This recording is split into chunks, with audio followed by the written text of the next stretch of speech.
terme qui est utilisé dans la mafia italienne. Quand quelqu'un commet un faux pas puis qui est dans le trouble, on dit qu'il est à moitié mort puis qu'il a d'affaires à se racheter. Donc, c'est l'origine du titre du livre vient de là. Donc, votre premier opus s'attaque à la mafia montréalaise. Rien de moins. Rien de moins. Bien, c'est sûr que c'est un roman. Donc, moi, je suis passionnée et fascinée par la mafia depuis que je suis toute jeune. Donc, j'ai fait beaucoup de recherches. Donc, c'est vraisemblant, mais je voulais montrer beaucoup le quotidien des hommes de la mafia italienne et la mafia russe aussi. Puis c'est toutes les intrigues interpersonnelles, puis tous les dangers, puis ce qui est très attirant de la mafia, puis qui est romancé aussi, là. Donc, ça parle de ça. Donc, c'est quand même assez rare qu'une femme s'attaque à un sujet aussi viril que la mafia. Quelles ont été vos inspirations, vos motivations pour traiter de ce sujet-là?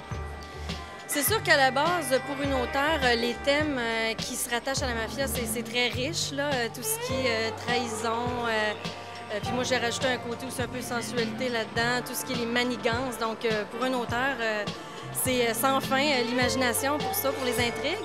C'était un rêve de jeunesse d'écrire une histoire du genre.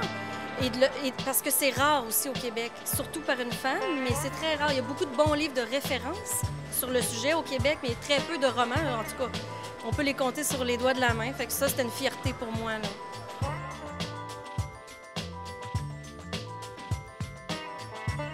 La consigliere, qui est la conseillère du parrain, qui est une femme. Parce que je sais qu'en Sicile, entre autres, et à Naples, pendant que les hommes étaient emprisonnés, les femmes ont dû prendre le relais pour assurer la survie de la famille. Donc, les femmes se sont impliquées dans la mafia, puis je trouvais ça trippant.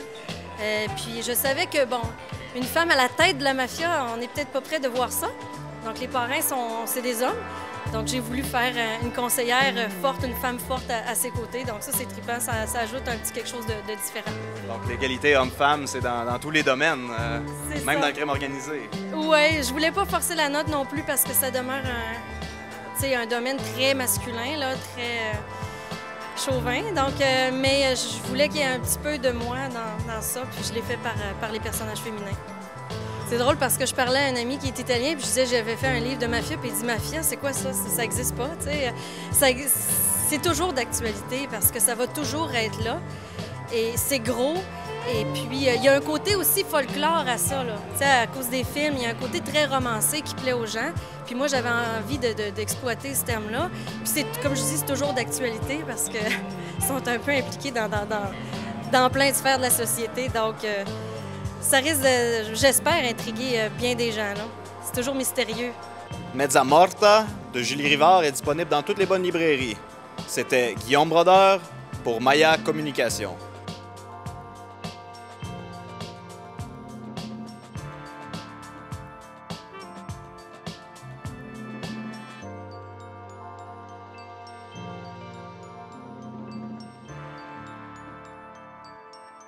C'est une bonne habitude qu'on devrait prendre ici, au Québec, d'offrir des livres. On peut offrir du chocolat, du vin, mais il n'y a rien de plus enivrant qu'un bon livre.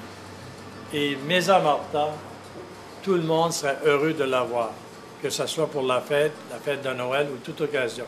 Donc, je vous invite, quand vous cherchez un cadeau pour quelqu'un que vous aimez, d'offrir Mezza Morta.